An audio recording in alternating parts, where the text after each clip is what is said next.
Hi friends, நம்ம விஜய் மல்லி ஸ்டோரியில் அடாடாடாடாடா இது போதுமே, எனக்கு இது போதுமே அப்படின்னு சொன்ன மாதிரி தான் ஒரு தகவல் வந்து தேனா மல்லியோட காதில் பாஞ்சிச்சிருக்கு அப்படின்னு சொல்லலாங்க.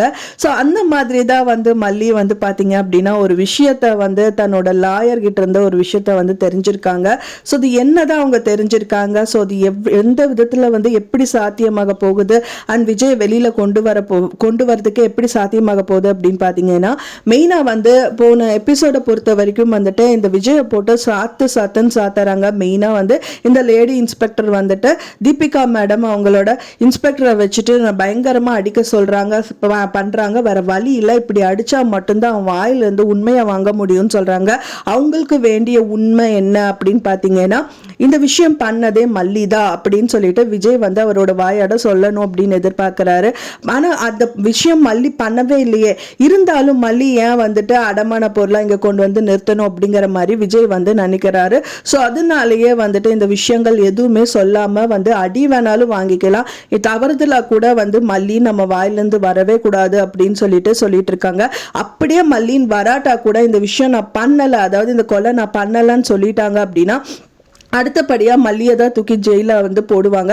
ஸோ அதுக்காகவே வந்து இந்த பனிஷ்மெண்ட் மல்லிக்கு வரக்கூடாதுன்னு எல்லா அடியும் அவங்க வந்து தாங்கிக்கிறாங்க.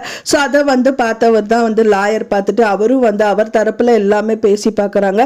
என்ன இப்படியெல்லாம் மாட்டடிக்கிற மாதிரி அடித்து கொடுமைப்படுத்துறீங்க, இப்படியெல்லாம் பண்ணலாமா செய்யலாமாங்கும் போது எனக்கு தெரியும், நான் பார்த்துக்கிறேன், நான் வந்து கோர்ட்டில் பார்த்துக்கிறேன், உங்களுக்கு தெரிஞ்ச கோர்ட்டு எனக்கு தெரியாது அப்படிங்கிற மாதிரி போலீஸ் இன்ஸ்பெக்டரான இந்த தீபிகாவும் சொல்கிறாங்க. ஸோ அதனால வந்து அங்கேருந்து கிளம்பி வந்தது மட்டும்தான் நம்மளுக்கு தெரியும். ஆனால் பெரிய சாதனை படிச்ச மாதிரி ஒரு விஷயத்த வந்து மல்லிகிட்ட சொல்றாரு.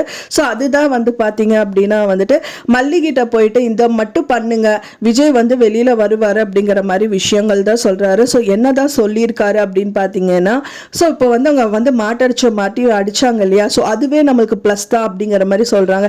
என்னங்க நீங்க அப்படி சொல்றீங்களே அப்படின்னு கேட்டீங்கன்னா, அவங்க அடிச்சாங்க சரியா, ஸோ அப்போ அடிச்சதே வச்சுட்டு பாத்தீங்கன்னா தானா வந்து அவர் வந்து விஜய் நான் வந்து அந்த கொலை பண்ணேன்னு சொல்லலை, இவங்க அடிச்சுதான் வந்து அந்த விஷயத்த வந்து கறந்துருக்காங்க. இவங்க அடிச்சனாலதான் விஜய் தன்னோட வாயிலிருந்து ஆமா நான் தான் அந்த சுடரை வந்து கொலை பண்ண அப்படிங்கிற ஒரு விஷயத்த வந்து சொல்லியிருக்காரு அப்படின்னு மட்டும் கோர்ட்ல அவர் வாயாலேயே சொல்லுங்க. அப்படி சொன்னா மட்டும்தான் விஜய் வந்து அங்க கோர்ட்ல இருந்து ஜெயில இருந்து வெளியில கொண்டு வர முடியும், இல்லைன்னா ஒண்ணுமே பண்ண முடியாது அப்படிங்கிற மாதிரி வந்து லாயர் வந்து சொல்லிட்டு இருக்காரு. சரியான பாயிண்ட் தாங்க பிடிச்சாங்க. ஏன்னா இந்த மாதிரி சொன்னா மட்டும்தான் வந்து அவர் வந்து வெளியில கொண்டு வர முடியும். இப்ப அப்பவும் வந்துட்டு இல்ல நான் தான் கொலை பண்ண அப்படிங்கிற விஷயத்தை தான் வந்து நான் தான் சொன்னா அவங்க எதுவுமே பண்ணல, அவங்க கொலை பண்ணல அப்படின்னு சொல்றதா வாயில இருந்து கறக்குறாங்கிற உண்மையை சொல்லிட்டாங்க அப்படின்னா வந்துட்டு விஜய் வெளியிலேயே வர முடியாது அப்படின்னு சொல்லலாம். ஏன்னா தானா சொன்னது அப்படிங்கிறது வந்து பயங்கர ஹைலைட்டா இருக்கும். ஆனா அடிச்சு சொல்ல வச்சாங்க அப்படின்னா அவங்க மேலதான் வந்து அந்த பழிப்பாவம், அதாவது போலீஸ் இன்ஸ்பெக்டர் மேலதான் பழிப்பாவம் எல்லாமே போகும். ஸோ அதனாலேயே வந்து பார்த்தீங்கன்னா இந்த லாயர் வந்து சரியான செக் பாயிண்ட் தாங்க பிடிச்சிருக்காங்க. ஸோ வெயிட் பண்ணி பார்க்கலாம் ஃப்ரெண்ட்ஸ், அதுவே சூப்பர் செக் பாயிண்ட்டாக இருக்கும் அப்படின்னு சொல்லிட்டு நான் சொன்ன இந்த தகவல் உங்களுக்கு பிடிச்சிருந்தா மறக்காமல் லைக் பண்ணுங்கள், ஷேர் பண்ணுங்கள், கமெண்ட் பண்ணுங்கள், சப்ஸ்கிரைப் பண்ணுங்கள். மேலும் இன்னொரு மல்லி சீரியல் அப்டேட்டோட நெக்ஸ்ட் மீட் பண்ணுறேன். தேங்க்ஸ் ஃபார் வாட்சிங் மை டியர் ஃப்ரெண்ட்ஸ். நெக்ஸ்ட் வீடியோவில் பார்க்கலாம்.